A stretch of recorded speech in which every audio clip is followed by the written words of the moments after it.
Hey, this video is just my opinion. You want to try to do your opinions and beliefs. I'm not trying to take away your beliefs or opinions from you. I'm just saying mine. If you have a problem with my opinions and beliefs, we can still debate in the comments.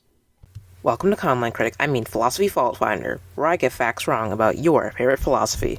I only said this so that people don't say I'm copying Conline Critic, because while I do watch him, great videos by the way, I came up with the idea independently. You should watch Conline Critic though. Jan Measley makes way better videos than I do. So, how is this gonna work? Well, I find a philosophy can be from any branch, could even be natural philosophy, which we would normally call science today, but whatever.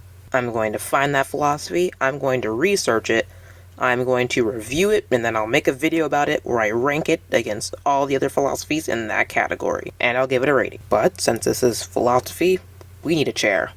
I wonder whose chair this reminds me of. I'm not changing it. I spent 4 hours of my life drawing this, and I'm not getting them back, so you're stuck with this. We'll be starting with moral philosophy because that's my expertise in when it comes to philosophy.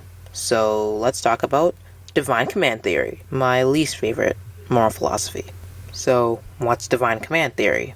Funny you should ask. Me, I'm lonely. Anyway, divine command theory basically says that moral good and bad come from whatever God says, or gods, or whatever you believe in. I don't know. Bulls. Now, most of the time, I don't really like philosophies that rely on religion because religion's a whole nother thing you have to discuss. And if someone doesn't believe in a god or anything like that, that philosophy automatically doesn't even apply to them. But there's a much bigger problem with divine command theory than just the fact that it's a religious moral philosophy. You see, there's a thing called the Euthyphro dilemma, which appears in Plato's book called the Euthyphro about why he doesn't like divine command theory. Basically, Plato's teacher, Socrates, is outside of the Athenian courthouse awaiting his trial. There's another guy there named Euthyphro who's charging his father for murder. Socrates asks, "Why are you doing this?"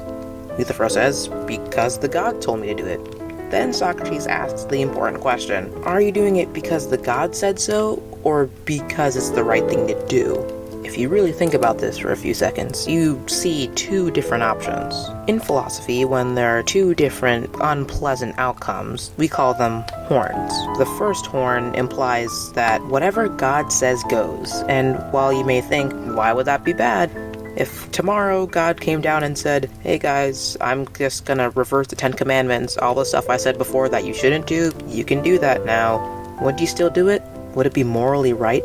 These are the kind of questions you have to ask yourself when you subscribe to divine command theory. The other horn implies that there's some other power that decides moral truth above God, and that means that he doesn't control everything, right? So what else is there that he doesn't control? Also, why don't we just skip the middleman and find the source of where this moral goodness actually comes from, if it's not God? And you see, only two things just make divine command theory crumble. But you can still use it, just it's not the most logical option to use. So for this episode, I'm going to give divine command theory a 3.5 out of 10, because while it does sound at first, when you really think about it, there's a lot of problems with it. And since this is also the first philosophy I have ever talked about here, it's the best one, because there's no other ones to compete, which I guess that's circular reasoning, but we're not going to talk about that right now. And that's divine command theory for you.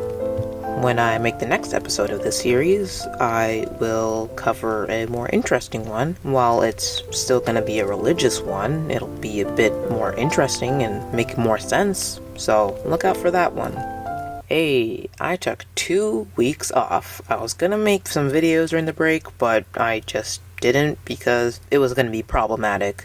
This is also the first video I have that's been unscripted.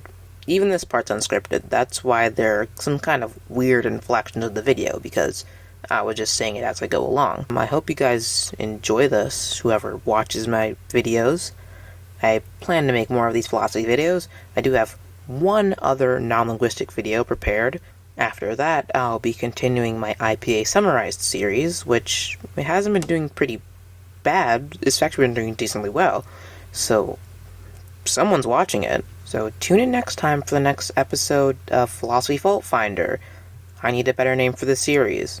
And come in next Friday to see my new video. The faults in our philosophies have been found. That is so cringy.